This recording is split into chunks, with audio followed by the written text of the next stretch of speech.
তোমরা TikTok চালাচ্ছ, PUBG খেলতেছো, free fire খেলতেছো, মেয়ে নিয়ে পড়ে আসো। তোমরা কিভাবে উম্মাকে নেতৃত্ব দিবা? নামাজ পড়তেছো না, সাপ্তাহিক সম তো রাখো না মনে হয়, আল্লাহ ভালো জানেন।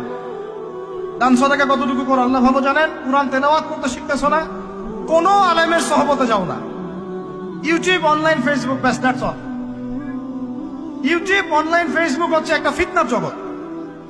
আপনি বলতে পারেন যে আমার লেকচারও তো যায়, অনেক বড় বড় আলেমদের লেকচারও যায়, সব মেনে নিয়েই বলছে এটা ফিতনার জগৎ। সব মেনে নিলাম, আপনার কথা মেনে নিয়েই বলতেছে ফিতনার জগৎ। কারণ এর কন্ট্রোলও কুফর শক্তির হাতে, এর কন্ট্রোলও তাগুতি শক্তির হাতে। আপনি এটা নিয়ন্ত্রণ করেন নাই, এই প্রযুক্তি আপনি তৈরি করেন নাই। আমরা আলাদা করে কোনো মুসলিম কমিউনিটি, সোসাইটিও বিল্ড আপ করতে পারিনি অনলাইনে, পেরেছি? আমাদের কোনো স্বতন্ত্র সামাজিক যোগাযোগ মাধ্যম আছে বলেন? ওমর ইবনে খাত্তাবের মতো একজন স্বাধীন মানুষ দেন। হামজা রাদিয়াল্লাহু আনহু স্বাধীন কখন? আবু জাহেল আল্লাহর নবীকে একটা আঘাত করেছে, বলেন নাউজুবিল্লাহ, সাল্লাল্লাহু আলাইহি ওয়াসাল্লাম। আপনারা তো জানেন তার পিঠের মধ্যে উটের নাড়ি ভুড়ি দেওয়া হয়েছে, চাপানো হয়েছে। তো এই দৃশ্য একজন দাসী দেখেছে। হামজা রাদিয়াল্লাহু আনহু স্বীকার করে আসছেন, তাকে বলছে তোমার ভাতিজাকে এরকম আঘাত করেছে আবু জাহেল। আবু জাহেলের নাম কিন্তু আবু জাহেল না, আবু জাহেলের নাম আবুল হাকাম। সেও কিন্তু আল্লাহকে বিশ্বাস করত।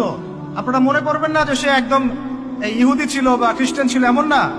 সে আল্লাহকে বিশ্বাস করত, কিন্তু আল্লাহ পাকের বিধান মানত না। এখন হামজা রাদিয়াল্লাহু আনহু বলছেন ওয়া ফাআলা যালিক, সে কি সত্যিই কাজ করেছে? হ্যাঁ, সত্যিই কাজ করেছে। আচ্ছা চলো দেখাও আবু জাহেল কোথায় আছে। তিনি ঘোড়া ছুটাই গেলেন কাবা ঘরের সামনে, গিয়ে বললেন যে তুমি আমার ভাতিজাকে গালি দিয়েছ, তুমি আমার ভাতিজাকে আঘাত করেছ, জেনে রাখো আমি আজকে থেকে আমার ভাতিজার দিনের উপর আছি। এই কথা বলার সাথে সাথে তার উপর আক্রমণের চেষ্টা করা হচ্ছিল। তিনি নিজে একটা ঘুষি দিয়ে আবু জাহেলের একটা দাঁত ফেলে দিলেন। আর দাঁত যে পড়ে গেছে কিনা সিরাতের কিতাবে এটা স্পষ্ট নাই, কিন্তু আঘাত একটা ঘুষি দিয়েছেন এটা স্পষ্ট। ঘুষি দিয়ে বলছেন রুদ্দাহা ইন ইসতাতা, রুদ্দাহা ইন ইসতাতা, যদি সাধ্য থাকে এই ঘুষিটা আমাকে ফেরত দিয়ে দেখাও। সাধ্য থাকলে আমাকে আরেকটা আঘাত করে দেখা। আকুলু মা ইয়াকুল, আমি তাই বলি যে আমার ভাতিজা বলে। শাহিদতু আল্লা ইলাহা ইল্লাল্লাহ ওয়া আন্না মুহাম্মাদান আবদুহু ওয়া রাসূলুহু, আমি সাক্ষ্য দিচ্ছি বা দিলাম আল্লাহ ছাড়া কোনো ইলাহ নাই, মুহাম্মদ আমার ভাতিজা আল্লাহর রাসূল। তোর সাধ্য থাকলে আমাকে ঠেকা। এরকম জেনারেশন দিতে পারবেন? আপনার ছেলেটা কি এরকম? আপনার ভাইরা কি এরকম? এই আমাদের মায়েরা তাদের সন্তান কি এরকম? যে মেয়েদেরকে ঘরে নিয়ে আসছেন, এই মেয়েগুলাও কি সুমাইয়ার মতো?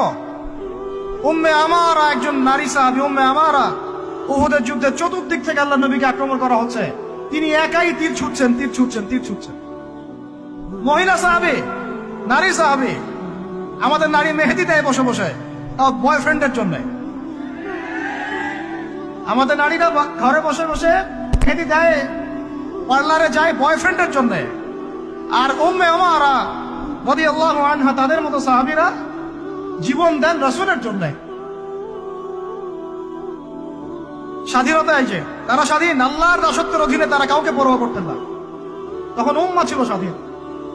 আর কি, আর কার কয়জনের কথা বলবো আপনাদেরকে? মুসআব বিন উমাইর, বিখ্যাত সাহাবী, তরুণ সাহাবী, দায়ী মানুষ, এত দামি পারফিউম ইউজ করতেন, এটা এখনকার লাখ টাকা কোটি টাকার দাম হবে।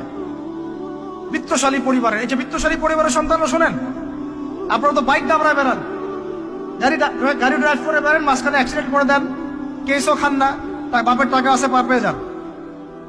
ইয়াবা খান, তারপরে গিয়ে মেয়ে নিয়ে ফুর্তি করেন। জেনা নিত্য নৈমিত্তিক ব্যাপার।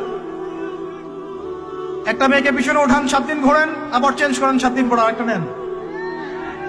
মুসআব বিন উমাইরও ধনীর সন্তান ছিলেন, ধনীর দুলাল। যখন ইসলাম এসেছে, কুরআন এসেছে, শুনেছেন, তিনি ইসলাম কবুল করেছেন।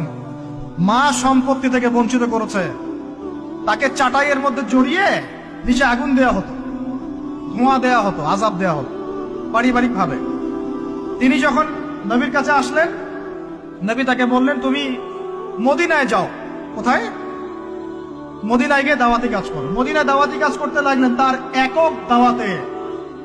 একক দাওয়াতে মদিনার ৭৫টা পরিবার ইসলাম কবুল করেছে।